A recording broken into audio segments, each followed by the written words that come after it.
Most respected principal sir, teachers and all my students, good morning to all of you. Good morning, sir. पिछले दिवस के प्रसंग में मैंने आपसे निवेदन किया था कि मूर्ख का मुखबिंब है, निष्ठक वचन भुजंग, तापर औषधि मौन है, विष व्यापक नहीं होंगे। पिछले दिवस में मैंने आपको बताने का प्रयास किया था। इस दिवस में आज के प्रसंग में मैं आपको बताऊंगा स्ट्रेस क्या है, तनाव क्या है, हम लोगों में तनाव क्यों बढ़ता है। आज आप देखिए छोटे बच्चे, बूढ़े, जवान, सब में देखिए स्ट्रेस, तनाव बढ़ गया है। अगर आप हॉस्पिटल में देखिए 80% मरीज आपको मिलेंगे बीपी के।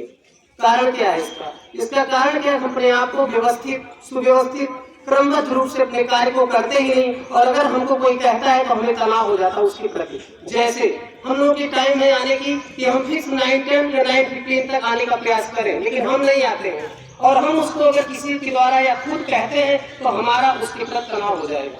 बच्चों की टाइम है 9:30 तक, किसी भी हाल में आपको स्कूल आ जाना है। आप नहीं आते हो, आपको मैं डिस्टर्ब करता हूँ, आपको तनाव हो जाता है।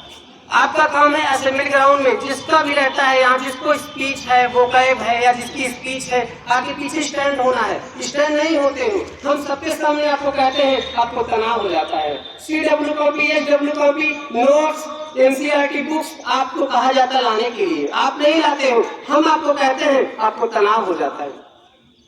कॉरिडोर पर रोका जाता है, टीचर्स बात एक दूसरे से नहीं करेंगे, लगातार खड़े होकर बात कर रहे हैं, रोका जाता है, बच्चे लोग से दौड़ेंगे नहीं, वो दौड़ रहे हैं। टॉयलेट 5 बार जा रहे हैं, पानी पीने 6 बार जा रहे हैं, उनको रोका जाएगा और वो मानेंगे नहीं, उनको तनाव हो जाएगा। हमारे अपने कर्मों के फल ही तो ये टेंशन है। टेंशन है क्या? और जीवन जीने के लिए मिला है, टेंशन के लिए नहीं मिला है। टेंशन रूपी जीवन जिएंगे तो जीवन कैसे चलेगा हमारा और आपका? अगर हम आपको क्लास में व्यवस्थित पढ़ाएंगे नहीं, कंटेंट पढ़ के नहीं आएंगे, आप पढ़ के नहीं आओगे, हमारा आपका कैसे चलेगा? कहने से काम थोड़ी ना चलता है, तनाव तो बढ़ना ही। अगर गलत करेंगे, कोई हमको टोकेगा तो हमारा उसके प्रति तनाव बढ़ जाएगा, टेंशन हमारा उसके प्रति बढ़ जाएगा। और टेंशन की कोई दवा नहीं है। दवा जो हम खाते हैं ना, थोड़ा सा जो fore brain, mid brain, hind brain है, ये पार्ट हमारा बंद हो जाता है। यहाँ तीनों ब्रेन के बीच में एक कपाट लगे हैं, असेंबली चल रही है, हमारा फोर ब्रेन बता रहा है, मिड ब्रेन बता रहा है कल भी असेंबली चलेगी। और हमारा हिंड ब्रेन स्मृति, जिसको कहते हैं याददाश्त, रखता है। हम बोल रहे हैं, हमें याद में बोलना क्या है, ये हमारे ब्रेन का काम होता है। और इस ब्रेन को अगर डिस्टर्ब करोगे तो टेंशन नहीं बढ़ेगा और क्या बढ़ेगा?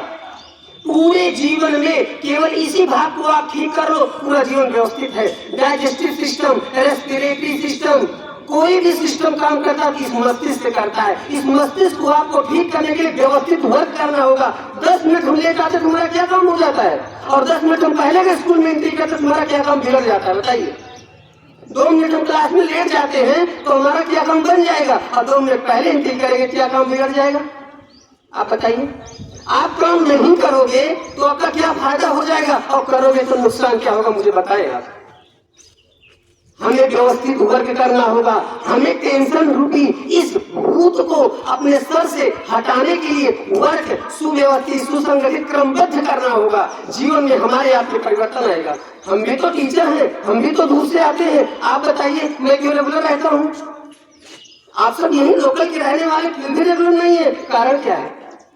मैं अपने बच्चों से पूछता हूँ, बच्चे कहते हैं एग्जाम की तैयारी, एग्जाम का प्रिपरेशन चल रहा है, सिस्टमैटिक। आज तक आपने आंसर शीट लिखना नहीं जाना है। हम टेस्ट लेते हैं, मुझे कितनी तकलीफ उस टाइम होती है। आप बताइए, ये काम हमारा है आपका है? आप सीखने आते हो, सतत चलने वाली प्रक्रिया है शिक्षा। धीरे धीरे धीरे धीरे धीरे धीरे आप में परिवर्तन आएगा। आप करो तो पहले। हम बताते ज्यादा है, करते कुछ नहीं है। हमें करना होगा, और करना ही, जो कर्म है ना, वही आपका लाइफ बन रहा है, वही आपका जीवन बन रहा है।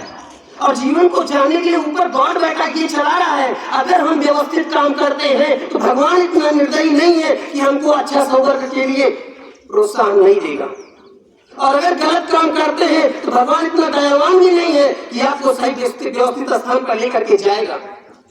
केवल टेंशन और टेंशन और टेंशन, केवल तनाव बढ़ेगा और हमारे आप में परिवर्तन कभी नहीं आएगा। इसलिए हमें टेंशन को खत्म करके जीवन में परिवर्तन लाना होगा।